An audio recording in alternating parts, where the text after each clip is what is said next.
Hi hello welcome to our channel. ఈరోజైతే మా lunch ఏం ప్రిపేర్ చేశానో మీకు చూపించబోతున్నాను. మా లంచ్లోకి అయితే ఈరోజు బీరకాయ ఎగ్ కాంబినేషన్ చేశాను. ఈ కాంబినేషన్ మీకు ఎంతమందికి తెలుసు అనేది నాకు చెప్పండి. మీరు ఎవరైనా చేసుకుంటారా ఈ కర్రీ? సో దానికోసం అయితే ఇప్పుడు ఏమేమి కావాలో చూద్దాము. పచ్చిమిర్చి, ఆనియన్, మెంతి ఆకు అండ్ కొత్తిమీర, అలాగే బీరకాయ నేను ముందుగానే కట్ చేసి పెట్టుకున్నాను. బీరకాయలు, అల్లం వెల్లుల్లి పేస్ట్, ఎగ్స్. ముందుగా వీటన్నిటిని మనం బాగా మంచిగా వాష్ చేసుకొని కట్ చేసుకొని పెట్టుకుందాము. సో అన్నీ బాగా కట్ చేసుకున్న తర్వాత స్టవ్ పైన ఒక గిన్నె పెట్టుకొని అందులో 2 టేబుల్ స్పూన్స్ వరకు ఆయిల్ వేసుకోవాలి.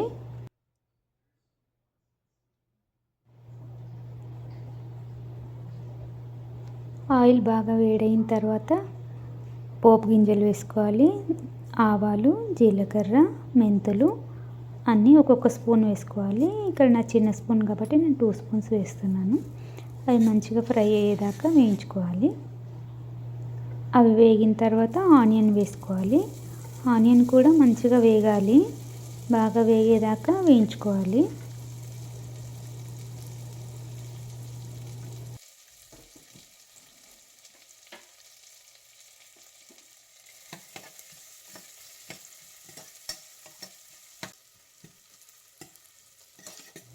ఆనియన్ వేగిన తర్వాత పచ్చిమిర్చి వేసుకోవాలి. పచ్చిమిర్చి కూడా బాగా వేగాలి. రెండు కలిపి మంచిగా బ్రౌన్ కలర్లో వచ్చేంత వరకు వేయించుకోవాలి. పచ్చివాసన అంతా పోవాలి, పచ్చిగా ఏమి ఉండకూడదు.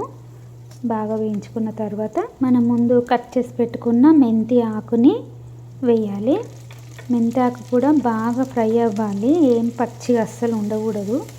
బాగా ఫ్రై అయిపోవాలి, మొత్తము బాగా ఫ్రై అయ్యేదాకా చేసుకోవాలి.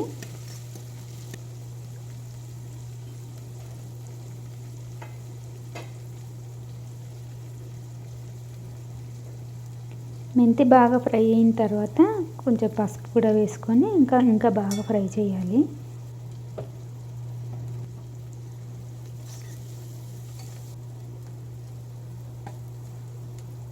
మెంతాకు బాగా ఫ్రై అయిన తర్వాత అల్లం వెల్లుల్లి పేస్ట్ 1.5 స్పూన్ వరకు వేసుకొని అది కూడా బాగా కలుపుకోవాలి.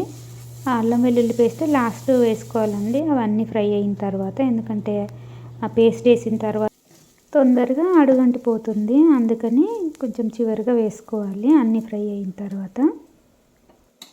ఇప్పుడు బీరకాయ ముక్కల్ని వేసి బాగా కలపాలి.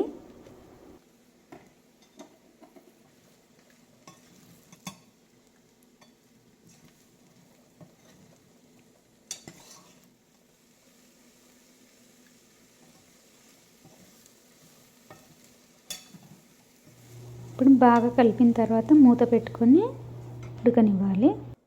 ఈలోపు అరటికాయ ఫ్రై కోసం నేను ఇక్కడ 3 అరటికాయలు తీసుకున్నాను. వీటిని బాగా కడిగి ఆ పీల్ అంతా తీసుకొని కట్ చేసుకోవాలి.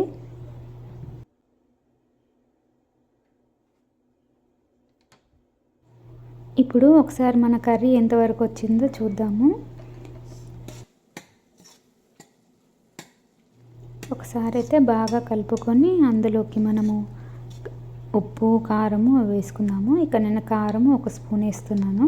మనం ఆల్రెడీ పచ్చిమిర్చి కొన్ని వేసుకున్నాం కాబట్టి అందులోకి 2 స్పూన్స్ ఉప్పు వేస్తున్నా. ఇక్కడ ఉప్పు, కారము మీ టేస్ట్కి తగ్గట్టుగా వేసుకోవచ్చు. ఇప్పుడు ఉప్పు, కారం వేసిన తర్వాత బాగా కలిపి ఒకసారి మూత పెట్టుకుంటే సరిపోతుంది.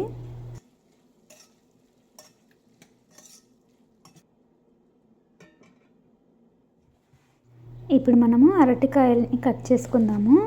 ఈ అరటికాయలని చిన్న చిన్నగా కొంచెం స్లైసెస్ లాగా కట్ చేసుకోవాలి, ఫ్రై చేసుకోవడానికి కాబట్టి స్లైసెస్ లాగా కట్ చేసుకుంటే బాగా ఫ్రై అవుతాయి. ఇప్పుడు స్టవ్ పైన ఒక ఫ్రై ప్యాన్ పెట్టుకొని అందులోకి 1.5 టేబుల్ స్పూన్స్ వరకు ఆయిల్ వేసుకుందాము. లేదా మీకు సరిపడా ఆయిల్ అయితే వేసుకోండి. ఇది ఫ్రైకి అయితే కొంచెం ఎక్కువ పడుతుంది, అంటే మీరు మధ్యలో కూడా కొంచెం యాడ్ చేసుకోవచ్చు ఏమన్నా ఆయిల్ తక్కువైంది అనిపిస్తే. ఇప్పుడు ఆయిల్ వేడైన తర్వాత అందులోకి మనం కట్ చేసి పెట్టుకున్న అరటికాయ ముక్కల్ని వేసుకొని బాగా ఫ్రై చేసుకోవాలి. ఇక్కడ అరటికాయ ముక్కలు తొందరగా అడుగంటుతాయండి. బాగా వెంటనే కలపాలి. స్టార్టింగ్లో అయితే కలుపుతూనే ఉండాలి, అది కింద అడుగంటిపోతాయి. సగం వరకు వేగిన తర్వాత అప్పుడైతే కొంచెం అంటుకోవు, కానీ ముందు స్టార్టింగ్లో అయితే బాగా అంటుకుంటాయి. ఎప్పుడు కలుపుతూనే ఉండాలి.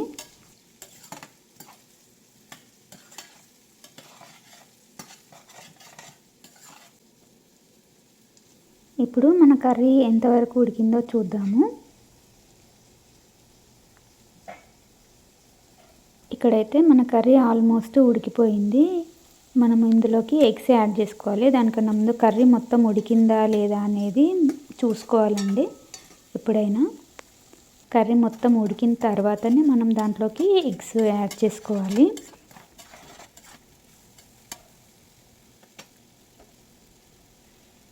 ఇక్కడైతే నేను 4 ఎగ్స్ బ్రేక్ చేసి దాంట్లోకి వేస్తున్నాను. బాయిల్డ్ ఎగ్స్ కాదండి, డైరెక్ట్ ఎగ్స్ని బ్రేక్ చేసి దాంట్లో వేసుకోవాలి.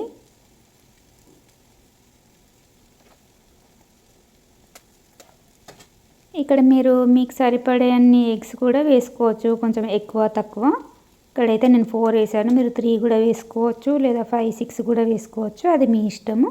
సో దాన్ని బట్టి క్వాంటిటీ పెరుగుతుంది కాబట్టి ఎక్కువైతే మీరు ఉప్పు కారం కూడా దానికి సరిపడా వేసుకోవాలి. ఇప్పుడు ఎగ్స్ వేసిన తర్వాత మూత పెట్టాలి, అవి ఉడికిపోతాయి. సో ఇప్పుడైతే మనం ఈ అరటికాయలని అయితే బాగా ఫ్రై చేసుకుందాము. వీటిని అయితే ఎప్పుడు కలుపుతూనే ఉండాలి. మీకు మధ్యలో ఆయిల్ తక్కువైంది అనిపిస్తే ఒక స్పూన్ అట్లా యాడ్ చేసుకోవచ్చు.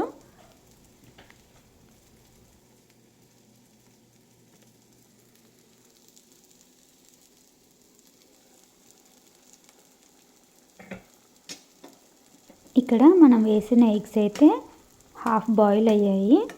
సో ఇది కూడా బాగా కలుపుకోవాలి. ఒకసారి బాగా కలిపితే మిగతాది కూడా బాగా బాయిల్ అవుతుంది. ఒకసారి బాగా కలిపిన తర్వాత ఇందులోకి ధనియాల పొడి యాడ్ చేసుకోవాలి. ఇక్కడైతే నేను ఒక స్పూను ధనియాల పొడి యాడ్ చేస్తున్నా. ఇప్పుడు బాగా కలిపి మళ్ళీ మూత పెట్టుకోవాలి. ఇప్పుడు హాఫ్ కుక్ అయింది కదా, సో ఇప్పుడు మిగతా కూడా కుక్ అయిపోతుంది మొత్తము. ఒక 5 మినిట్స్ ఉడికిస్తే సరిపోతుంది. 5 మినిట్స్ తర్వాత మనము కట్ చేసి పెట్టుకున్న కొత్తిమీర కూడా వేసుకొని బాగా కలుపుకోవాలి. అంతేనండి, బాగా కలుపుకొని మూత పెట్టుకొని స్టవ్ ఆఫ్ చేస్తే సరిపోతుంది. మన కర్రీ అయితే రెడీ అయిపోయింది. అలాగే మన అరటికాయ ఫ్రై కూడా అయిపోయిందండి. బాగా కలుపుకోవాలి. అన్ని పీసెస్ బాగా ఫ్రై అయ్యేదాకా మంచిగా కలుపుకోవాలి. సో ఇప్పుడైతే మనం స్టవ్ ఆఫ్ చేసుకున్నాము. స్టవ్ ఆఫ్ చేసిన తర్వాతనే మనం దీంట్లోకి ఉప్పు కారము యాడ్ చేసుకోవాలి. ఎందుకంటే స్టవ్ ఆన్లో ఉండగానే వేస్తే బాగా ఘాటు వస్తుంది. సో అందుకని ఆఫ్ చేసి ఒక 2 మినిట్స్ తర్వాత కారము ఉప్పు ఇంకా మీకు ఇంకేమేమి కావాలి అది మీ చాయిస్. ఇక్కడైతే నేను ఉప్పు కారం మాత్రమే వేస్తున్నాను. ఒక హాఫ్ స్పూను కారము, హాఫ్ స్పూను ఉప్పు వేస్తున్నాను నేను. వేసి బాగా కలుపుకోవాలి. మీకు కావాలనుకుంటే ఇందులోకి కొంచెం కట్ చేసిన కొత్తిమీర, ధనియాల పొడి కూడా వేసి బాగా కలుపుకోవచ్చు. కొత్తిమీర వేస్తే కూడా మంచి ఫ్లేవర్ వస్తుంది, మంచి బాగుంటుంది.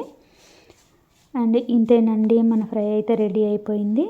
సో ఇదండి ఈరోజుటి నా లంచ్ ప్రిపరేషన్. ఎంతో టేస్టీ బీరకాయ ఎగ్ కర్రీ విత్ అరటికాయ ఫ్రై. ఇది అండి, మీకు ఎలా అనిపించిందో చెప్పండి. సో ఇదండి ఈరోజుటి వీడియో. మీకు నచ్చితే లైక్ చేయండి, షేర్ చేయండి, subscribe to my channel. Thanks for watching. మరో మంచి వీడియోతో మళ్ళీ కలుస్తాను. బాయ్.